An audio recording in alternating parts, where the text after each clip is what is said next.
upon a time, and a long time ago that was too. It was before my time, before your time, before my father's time, before my grandfather's time. In fact, I think even a very long time before his grandfather's time. There was a young lad, and his name was Jack. And Jack lived with his mother. His father had died, they didn't have very much money, and Jack decided he was going to go travelling, he was going to go on a journey, he was going to go to seek his fortune. So he said to his mother, he said, tomorrow morning I'm going to go to seek my fortune, to look for a better life for both of us.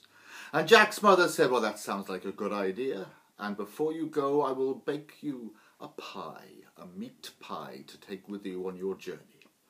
So that's what she did. And in the morning, Jack, he set off and he started to walk down the road.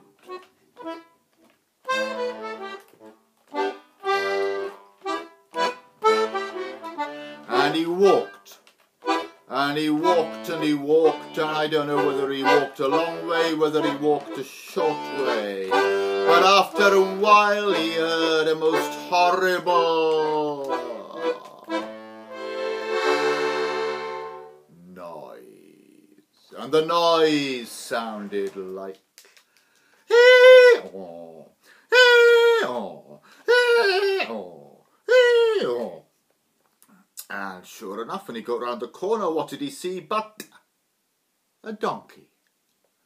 And the donkey was not a happy donkey, because there were some men and they were beating the donkey with sticks. And Jack called out to the men, he said, stop doing that, stop being so horrible, stop being so cruel. And he chased the men away. And then the donkey turned to Jack, and the donkey said, thank you very much. Now tell me, what is your name and where are you going to? And the Jack said, well, Jack said, my name is Jack, and I'm going to seek my fortune and look for a better life. Now, would you like to come along with me? And the donkey said, I don't mind if I do. So then Jack and the donkey started to walk down the road. And they walked. And they walked, and they walked, and they walked, and they walked, and I don't know whether they walked a long way, whether they walked a short way, but after a while they heard another noise. It sounded like puff.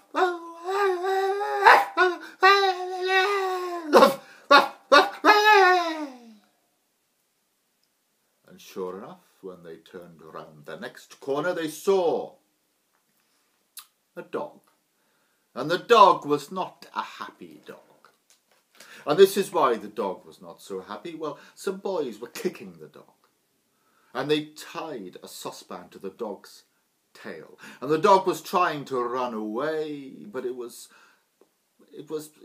hindered by the saucepan tied to its tail, and as it ran it dragged the saucepan along, and the saucepan made a noise, and that frightened the dog even more.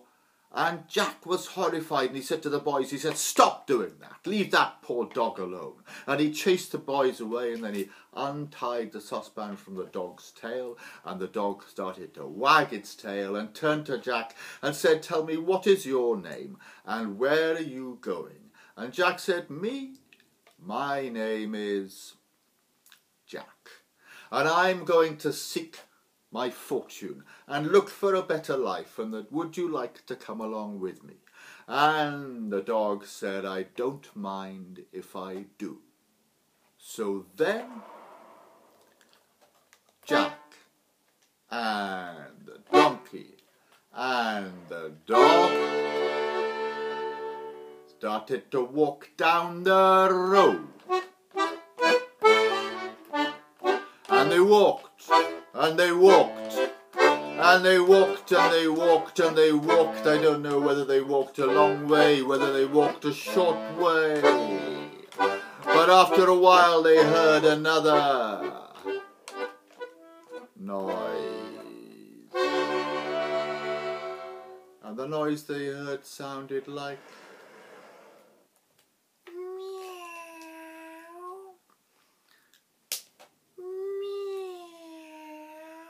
and sure enough, when they got round the next corner, they saw a cat. But this poor cat, it was so thin, it looked more like the skeleton of a cat than a living cat. All its bones were sticking out. It obviously hadn't eaten anything for ages. So Jack took out the meat pie that his mother had given him, and he cut it in half, and he gave half the meat pie to the cat, and the cat ate it all up, and then the cat felt a lot better. And the cat turned to Jack and said, "Thank you very much. Now tell me, what is your name, and where are you going to?"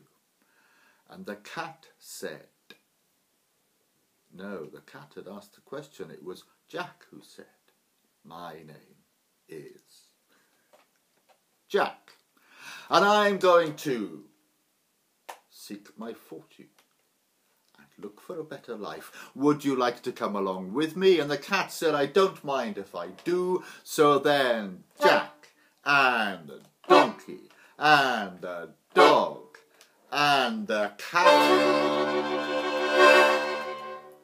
set off down the road. And they walked, and they walked, and they walked, and they walked, and they walked. I don't know whether they walked a long way, whether they walked a short way, but after a while they heard another noise that sounded like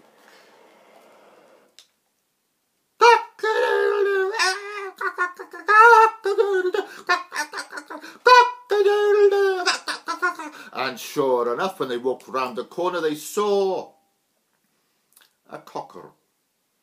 But the cockerel was not happy at all, because its throat was held in the jaws of a fox, and the fox was running away, taking the cockerel with it, and the fox was going to bite the cockerel's head off and eat it up.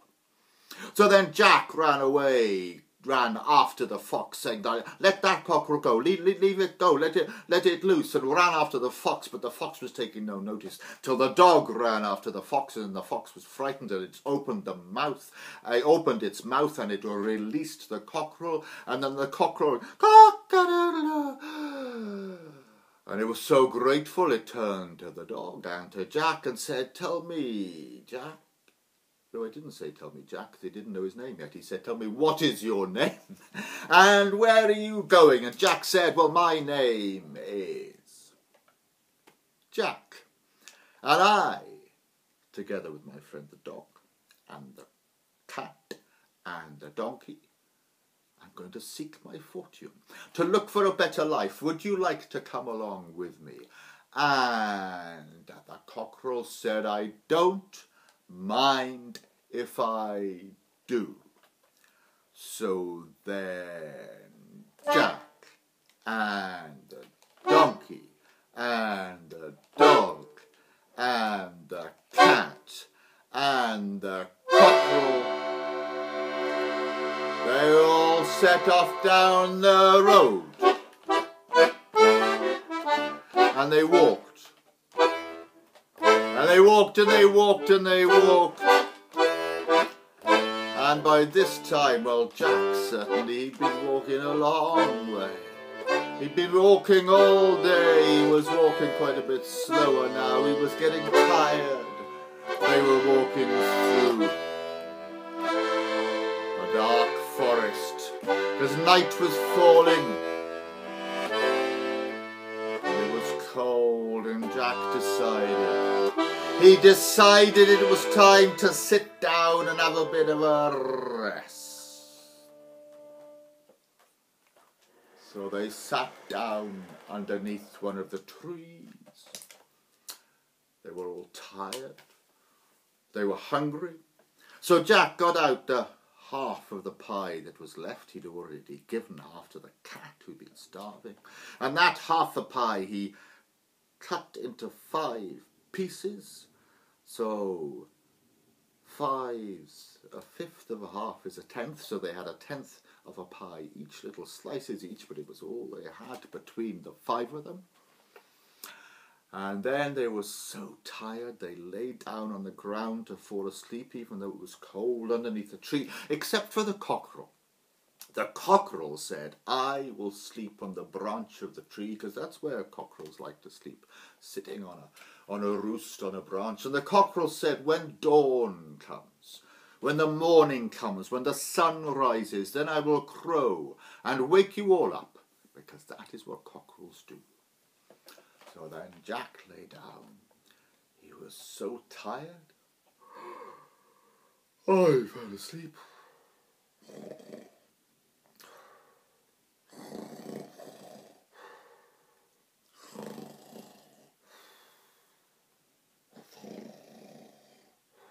Cock-a-doodle-doo, cock-a-doodle-doo. And they all stood up. They woke up, and Jack woke up, and he looked around, and it was still dark. It was still night time. So he said to the cockerel, he said, "Why did you wake us all up? It's still the middle of the night." And the cockerel says, "Is it?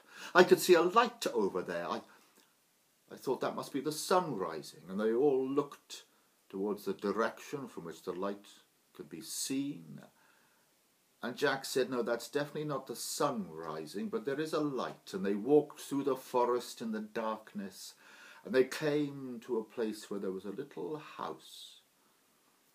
And Jack could see a light in the window, and he thought, if there's a light in the window of that little house, there must be a lamp or a candle and maybe a fire. And that must mean there'll be people inside the house, and maybe they have food, and it'll certainly be warmer to be in the house than just out in the forest. And maybe they'll let us come in and shelter and have some of their food. So he went up to the house, and then Jack stopped, and he said to the animals, he said, "We must be careful, because the people in those house, in that house, we don't know them. We don't know who they are. We don't know whether they're good people or bad people." So they crept up to the house, and Jack peeked through the window. And through the window he could see, well, there was a big table. And there was loads of food on the table.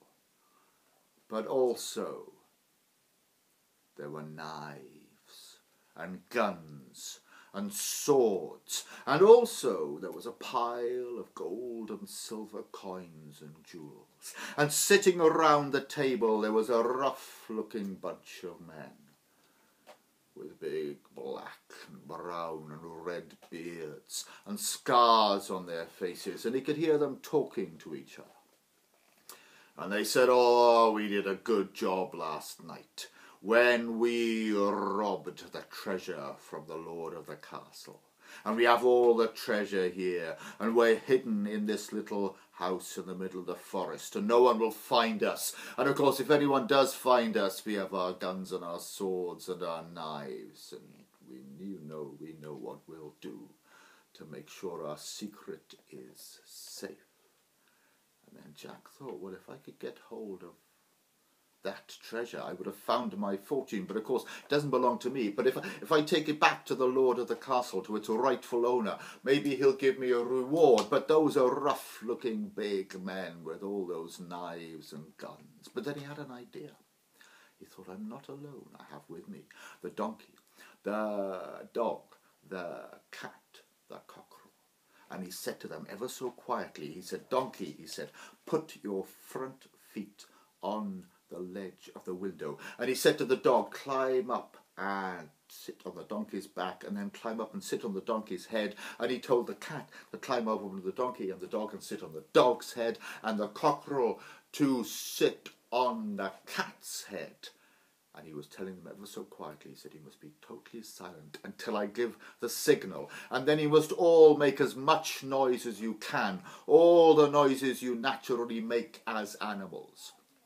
And then when Jack gave the signal, of course the donkey went, "Hee!" Oh, and the dog went, "Woof, woof, woof," and the cat, "Meow, meow," and the cockerel, "Cock-a-doodle-doo," but all at the same time, which I can't do, but it was something like, "Meow, meow, woof, woof, woof, meow, cock-a-doodle-doo, meow, woof, woof, cock-a-doodle-doo, meow." And it was such a horrible noise.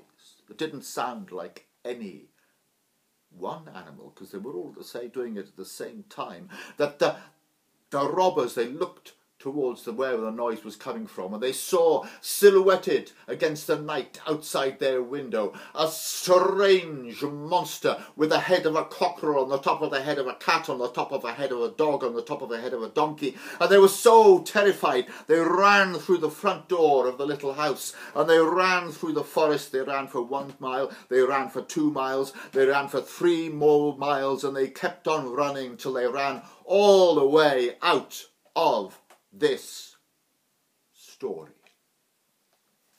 And then Jack and the donkey and the dog and the cat and the cockerel went into the little house. So they ate all the food, they had a good night's sleep, and in the morning, well, Jack loaded up the treasure in bags on the back of the donkey, because the donkey's good at carrying heavy things, and they went to the castle, and they said, "My lord, we drove away the robbers who robbed your treasure, and here is your treasure."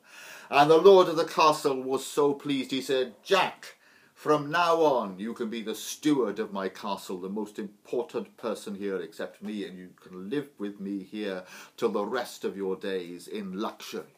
And Jack said, "Well, what about my friends?" And the lord of the castle said, "Well, the donkey can live with my horses in the stables, in the fields, get fed oats and hay. And the dog can live with my dog, and the dogs and get all the meat and bones it wants. And the cat can live in my kitchen and get all the cream and fish it wants. And the cockerel can live in my farm and live with all my beautiful hens." And Jack said, well, of course, there was one other person right at the beginning of the story, Jack's mother. So the lord of the castle said, well, she will live in luxury apartments in the castle. So then Jack had found his fortune. He had found a better life. But there was one more thing. Because the lord of the castle had a beautiful daughter, and Jack, after a while, got to know her. She got to know him. They grew to like each other. They fell in love with each other. And they decided to get married. And at the wedding, well, of course, Jack danced with his bride, and Jack's mother danced with the lord of the castle, and the donkey danced with the dog, and the cat danced with the cockerel,